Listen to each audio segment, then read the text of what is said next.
तो class 10th chapter है आपका metal and non metal, third chapter है। हमने आयनिक कंपाउंड की प्रॉपर्टी पढ़ी। नेक्स्ट टॉपिक हमारा occurrence of metal. Metal occurrence, occurrence यानी देखो दो चीजें, एक तो मेटल तुम्हें चाहिए भाई, लोहा चाहिए, सोना चाहिए, चांदी चाहिए, कुछ भी चाहिए तो आप दुकान से जाके खरीद के ले आए तो आपने अकर किया, वो नहीं है। अकरेंस का मतलब हमने नेचर से इसे कैसे लिया है, नेचर से कैसे, जैसे कुछ मेटल मिट्टी में मिक्स होके मिलते हैं, कुछ मेटल है सी वाटर के अंदर भी मिलते हैं, तो अलग अलग जगह से हमने मेटल्स को कैसे एक्सट्रैक्ट किया। मोस्टली जो हमारी सॉलिड जो सैंड पार्टिकल्स हैं उनके अंदर हमारे मेटल प्रेजेंट हैं। किस फॉर्म में? मिक्स फॉर्म में, और की फॉर्म में। और कैसे? किसी कोई ऑक्साइड की फॉर्म में, यानी मेटल ऑक्सीजन के साथ रिएक्शन करके मिट्टी में मिला हुआ है, कोई मेटल कार्बोनेट के साथ रिएक्शन करके मिट्टी में मिला हुआ है, कोई मेटल सल्फर के साथ रिएक्शन करके मिट्टी में मिला हुआ है। तो जब मेटल किसी ना किसी दूसरी चीजों के साथ रिएक्शन करके हमारे अर्थ के अंदर मिट्टी की क्रस्ट के अंदर मिक्स मिला हुआ है, तो हम उस सिचुएशन से मेटल्स को अलग करते हैं। तो यहाँ पे तुम्हें सीखना occurrence of metal. Occurrence of metal में पहला टॉपिक जो तुम समझोगे वो है मिनरल। मिनरल किसे कहेंगे? What is mineral? यहाँ सर्कल कर लो, आपकी बुक में दिखाई दे रहा है ना मिनरल। तो द एलिमेंट और कंपाउंड्स, यहां से द एलिमेंट और compound which occur naturally in the earth crust are called elements. ऐसे एलिमेंट या कंपाउंड जो अर्थ की क्रस्ट में नेचुरली ही प्रेजेंट है, बाय नेचर वो हैं ही, उन्हें मिनरल कहेंगे। और इसके बाद जो दूसरी डेफिनेशन है वो है ओर। अब ओर किसे कहेंगे? एट सम प्लेसेस, कुछ जगह पे ये जो मिनरल्स हैं उनमें मेटल की परसेंटेज बहुत ज्यादा हाई है और मेटल्स को आपसे प्रॉफिटेबली एक्सट्रैक्ट कर सकते हैं, और ऐसे मिनरल्स को हम क्या कहेंगे? ओर कहेंगे। तो आपकी दो डेफिनेशन होगी, फर्स्ट होगी मिनरल और सेकंड होगी ओर्स। दोबारा समझो, एलिमेंट और कंपाउंड, एलिमेंट्स और compound which occur naturally in the earth crust are called element, और at some places in these minerals some metals are present in large quantity and we can extract them profitably। कहीं पे आपने सुना होगा वहां पे सोना ज्यादा है मिट्टी में, चांदी ज्यादा है, कॉपर ज्यादा है, आयरन ज्यादा है। तो जहां की मिट्टी में जो मेटल ज्यादा है, उस मिट्टी जिसमें वो मेटल प्रेजेंट है उसको हम ओर कहेंगे। इसके बाद नेक्स्ट जो आपका टॉपिक है वो है गैंग्यूज। गैंग्यू, ये जो है ना आपके जो मेटल्स हैं इनके साथ कुछ इम्प्योरिटीज भी मिलती हैं हमें। क्या मिलती हैं? इम्प्योरिटी। तो नेक्स्ट पेज पे चलना, नेक्स्ट पेज नंबर 50। तो पेज नंबर 50 पे आप देखोगे ओर्स जो खोदे जाते हैं जमीन से, mined from the earth, are usually contaminated with large amount of impurity. बहुत ज्यादा इम्प्योरिटीज उनके अंदर प्रेजेंट हैं, और जैसे सॉयल, सैंड, इस तरह से, और इनको गैंग्यू कहेंगे, GANGU। तो ये थर्ड आपकी डेफिनेशन है। इससे ऊपर एक पूरा चार्ट दिखाया हुआ है, चार्ट में समझाया हुआ है कि मेटल के ओर्स किस तरह से होंगे, मेटल के ओर कैसे होंगे और किस तरह से होंगे, हम मेटल को कैसे कैटेगराइज करेंगे और कैसे इस मेटल को इन गैंग्यूज से, और जो मेटल जिस भी ऑक्साइड, सल्फाइड, कार्बोनेट के साथ मिक्स है उनसे कैसे सेपरेट करेंगे। यही अब हमारा अगला टॉपिक है। देखना बेटा, ये जो मेटल है ना, ये तीन चीजों के साथ रिएक्शन करके अर्थ में मिलता है हमें, ठीक है। वो तीन चीजें कौन कौन सी हैं? ये मेटल आपको या तो ऑक्सीजन के साथ, या कार्बोनेट के साथ, या सल्फर के साथ, ठीक है। किन किन के साथ? ऑक्सीजन के साथ, कार्बोनेट के साथ, या सल्फर के साथ। इन तीन चीजों से रिएक्शन करके मोस्टली मिलता है मेटल ऑक्साइड, मेटल ऑक्साइड की फॉर्म में, मेटल कार्बोनेट की फॉर्म में, या फिर मेटल सल्फाइड की फॉर्म में। इन तीन फॉर्म में मिलता है। एग्जाम्पल देता हूं, जैसे जिंक है, जिंक या तो जिंक ZnCO3, जिंक कार्बोनेट मिलेगा, या जिंक Zn या जिंक सल्फाइड मिलेगा ZnS। और इसके अलावा अगर जिंक सल्फाइड और कार्बोनेट मिलता जिंक ऑक्साइड हो सकता है ZnO, zinc oxide, zinc carbonate और जिंक सल्फाइड। हमें तीनों में से जिंक निकालना है। क्या चाहिए हमें? जिंक। यही अब आप पढ़ोगे। ये तो एक एग्जाम्पल है, ऐसे और बहुत सारे एग्जाम्पल्स हैं मेटल्स के जो ऑक्साइड, कार्बोनेट या सल्फाइड की फॉर्म में मिलेंगे और उनमें से तुम्हें क्या निकालना है? मेटल। तो एक चीज यहाँ पे जो सबसे पहले याद रखनी है तुम्हें, वो याद रखना है, metal is easy to extract. देखना मैं लिखवा रहा हूं, ध्यान देना। Metal is easy to extract from, metal is easy to extract from metal oxide, metal oxide than metal carbonate or metal sulfide। कह रहे कि मेटल ऑक्साइड से मेटल निकालना बहुत आसान है। किसके कंपैरिजन में? मेटल कार्बोनेट और मेटल सल्फाइड के कंपैरिजन में। तो ये जो जिंक कार्बोनेट है, इससे अगर जिंक निकालोगे तो मुश्किल है भाई, मुश्किल। मुश्किल का मतलब बड़ा खर्चा आएगा, बहुत मेहनत लगेगी। सल्फाइड से निकालोगे तो भी हार्ड, बहुत हार्ड, बहुत खर्चीला है। लेकिन ऑक्साइड से निकालोगे तो वेरी इजी, वेरी इजी, बहुत आसान है। तो जब ये चीजें साइंटिस्ट को समझ में आ गई कि मेटल को अगर इन तीनों ओर में से निकालना तो सबसे आसान ऑक्साइड से निकालना है, कार्बोनेट से, सल्फाइड से निकालना आसान नहीं है। तो क्या किया? समझने की कोशिश करना। किया क्या? कुछ नहीं किया। सबसे पहले कार्बोनेट और सल्फाइड को ऑक्साइड में बदल लिया। ये जो कार्बोनेट है, जहां भी मेटल कार्बोनेट मिला उसको पहले ऑक्साइड में बदला और ऑक्साइड से फिर मेटल बना लिया। ऐसी जहां भी सल्फाइड है उसको भी पहले ऑक्साइड में बदला और ऑक्साइड से फिर जिंक बना लिया। Therefore period two extraction, period two extraction metal carbonate and metal sulfide are first converted to metal oxide। इसीलिए एक्सट्रैक्शन से पहले, एक्सट्रैक्शन मतलब जिंक ऑक्साइड से, जिंक कार्बोनेट से जिंक बनाने से पहले या जिंक सल्फाइड से जिंक बनाने से पहले, पीरियड टू एक्सट्रैक्शन, पहले एक्सट्रैक्शन से पहले मेटल कार्बोनेट और मेटल सल्फाइड को मेटल ऑक्साइड में बदला जाता है। मेटल कार्बोनेट और मेटल सल्फाइड को मेटल ऑक्साइड में बदला जाता है। कैसे बदला जाएगा ये तुम्हें पढ़ना है। तो बदलने के लिए सबसे पहले क्या करेंगे? देखो, अगर मेटल कार्बोनेट है, मेटल कार्बोनेट, तो मेटल कार्बोनेट को सिर्फ हीट कर देंगे, हीट इन लिमिटेड एयर और अब्सेंस ऑफ एयर। कैसे हीट करेंगे? या तो इन लिमिटेड एयर और इन अब्सेंस ऑफ एयर, या एयर की अब्सेंस में हीट कर देंगे, लिमिटेड एयर में या एयर की अब्सेंस में। तो ये बन जाएगा metal oxide plus carbon dioxide, metal oxide plus carbon dioxide. ये तो हो गया मेटल कार्बोनेट का मेटल ऑक्साइड में बदल देना। और मेटल सल्फाइड, अगर आपके पास मेटल सल्फाइड है तो इसको ऑक्सीजन के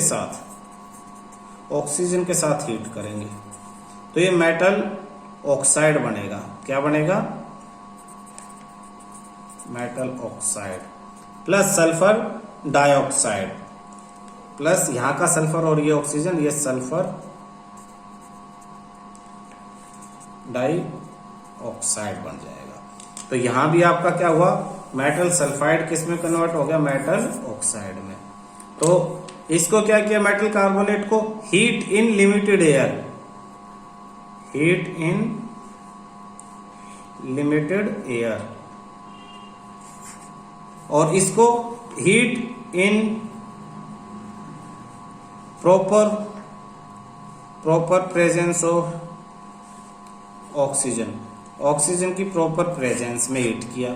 तो इस प्रोसीजर को, ये जो हमने अभी प्रोसीजर पढ़ा है, मेटल कार्बोनेट को ऑक्साइड में, मेटल ऑक्साइड में बदलने के प्रोसीजर को कहते हैं calcination. Calcination, calcination is a process of converting metal carbonate into metal oxide by heating in limited air. Calcination is a process to convert metal carbonate into metal oxide by heating in limited air, and metal sulfide को metal oxide में बदलेंगे, in proper oxygen की presence में heat करेंगे, तो इसको क्या कहेंगे, roasting. Roasting is a process of converting metal sulfide into metal oxide by heating in presence of oxygen. Why we convert? Question: why we convert metal carbonate and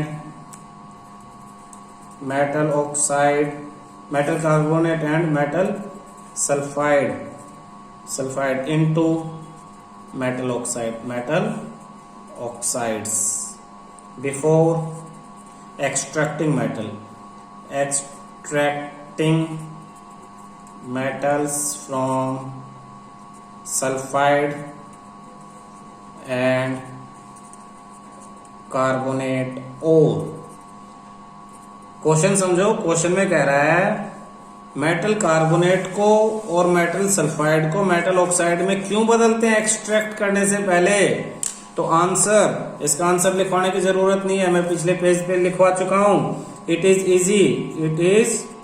easy to extract metal from its oxide.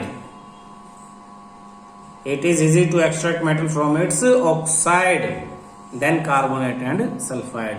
Carbonate और sulphide के comparison में oxide से metal को extract करना आसान है, इसलिए metal carbonate और मेटल सल्फाइड। देखो प्रोसीजर को कुछ इस तरह से समझो, तुम्हें मेटल निकालना है, तुमने ठेके ले लिए भाई, तुम्हारी बड़ी कंपनी है, तुमने कहीं पता कर लिया कि यहाँ पे मिट्टी में जिंक बड़ा ज्यादा है, तुमने मिट्टी खुदवाई, बड़े बड़े पत्थर खुदवा लिए हैं, और उसकी जब लैब में टेस्टिंग हुई तो तुम्हें पता लगा यहाँ जिंक कार्बोनेट है।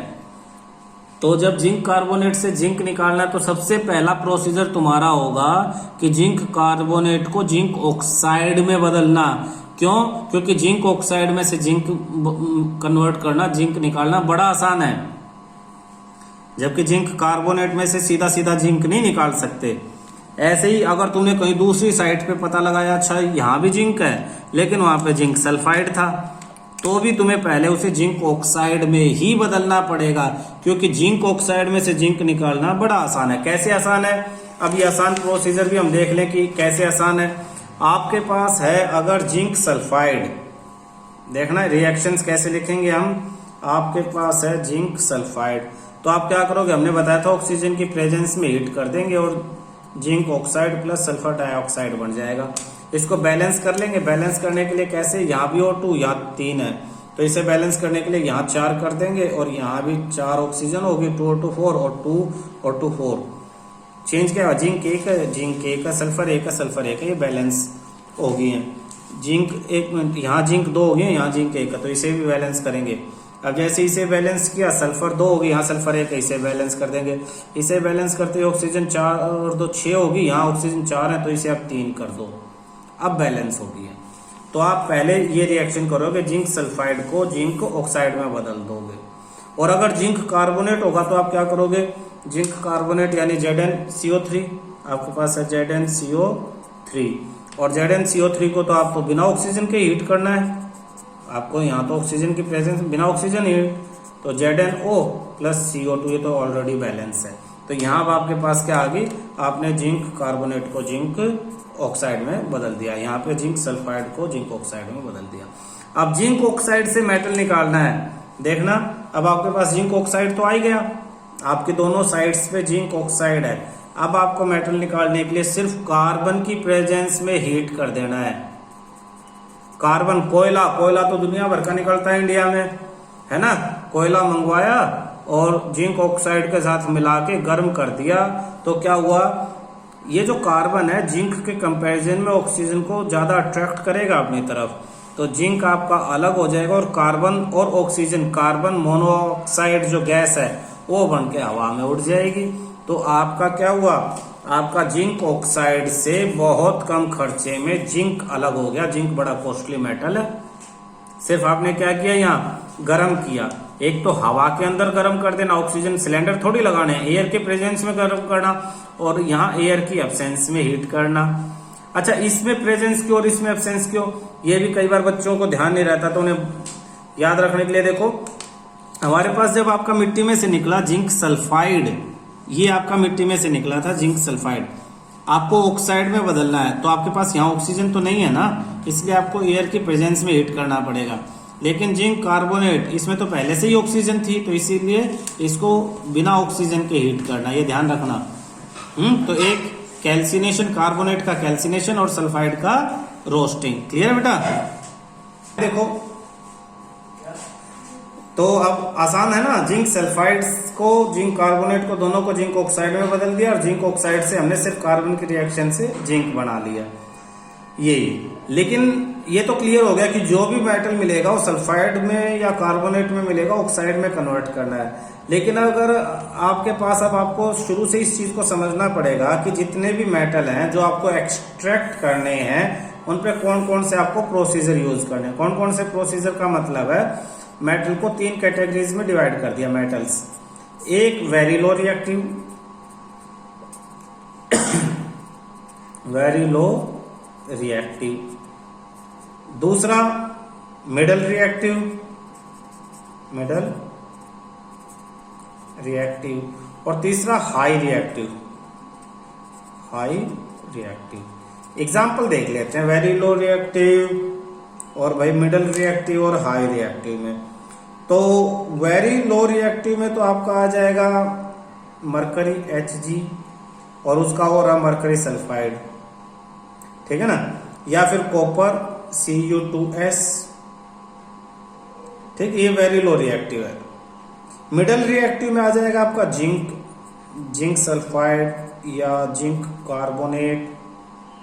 अच्छा, मिडल रिएक्टिव में एक और आ जाएगा आपका मैग्नीशियम Mn, एक तो आ जाएगा MnO2 आ जाएगा, या आपका आ जाएगा Fe2O3, ये आ जाएंगे। इसमें भी एक लेयर बना दी है आपकी, लेयर मिडल रिएक्टिव में, ये लेयर।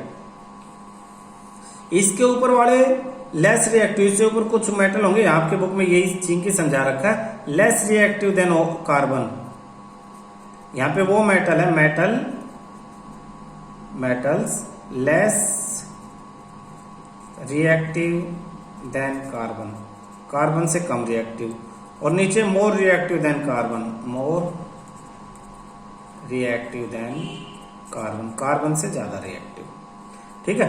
हाई रिएक्टिव में जो आपके मेटल आएंगे, हाई रिएक्टिव में आपके मेटल आ जाएंगे सोडियम Na, एल्यूमिनियम। तो सोडियम और एल्यूमिनियम जैसे मेटल आपके हाई रिएक्टिव एलिमेंट्स में आ जाते हैं। तो इन तीनों पे अलग अलग मेथड यूज किया जाता है। वेरी लो रिएक्टिव को अलग मेथड से सेट आप अलग करोगे उनके ओर में से, मिडल रिएक्टिव में इस लाइन से पहले वालों को अलग तरीके से, बाद वालों को अलग तरीके से, और हाई रिएक्टिव को अलग। कैसे कैसे करेंगे मैं यहीं पे छोटा छोटा लिखवा देता हूं, उन्हें याद करना, ठीक है ना। तो ये जो आपके पास सबसे पहले हमने पढ़ा very low reactive, very low reactive को तो आप डायरेक्ट हीट कर दोगे ऑक्सीजन की प्रेजेंस में, डायरेक्ट हीट। तो वेरी लो रिएक्टिव को कैसे सेपरेट करोगे, डायरेक्ट हीट, डायरेक्ट हीट करके। वी एक्सट्रैक्ट द मेटल, पूरा लिख देते हैं, we extract the metal by direct heat। Middle reactive में जो कार्बन से कम रिएक्टिव हैं उनको क्या करोगे, इनको heat with carbon, heat with carbon, carbon के साथ मिला के हीट कर देंगे। क्यों? क्योंकि ये जो कार्बन है ये कार्बन सल्फाइड या बाकी सबको हटा देगा, ऑक्साइड को। अच्छा, मोर रिएक्टिव, जो कार्बन से ज्यादा रिएक्टिव है इनको हीट विद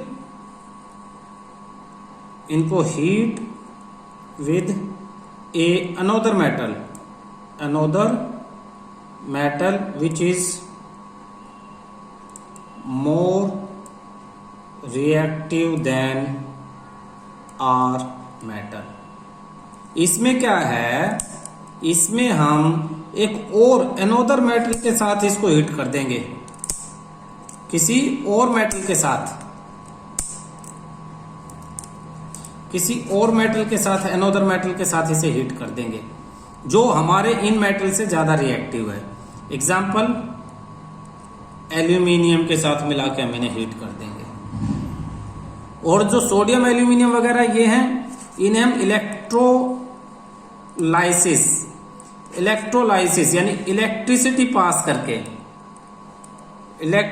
पास करके, इसको अच्छी तरह से हम आगे भी पढ़ेंगे, ये सारे प्रोसीजर हम थोड़ी डिटेल में फिर पढ़ेंगे। इलेक्ट्रिसिटी पास करके हम इन्हें सेपरेट करेंगे, इलेक्ट्रोलाइसिस हम उसको कहते हैं, ठीक है ना। तो ये हमारे जो इंपॉर्टेंट पॉइंट्स थे वो हमने डिस्कस कर लिए हैं कि किस तरह से हम कैसे करेंगे। तो ये तुम्हारी टिप्स पे तुम्हें याद होना चाहिए।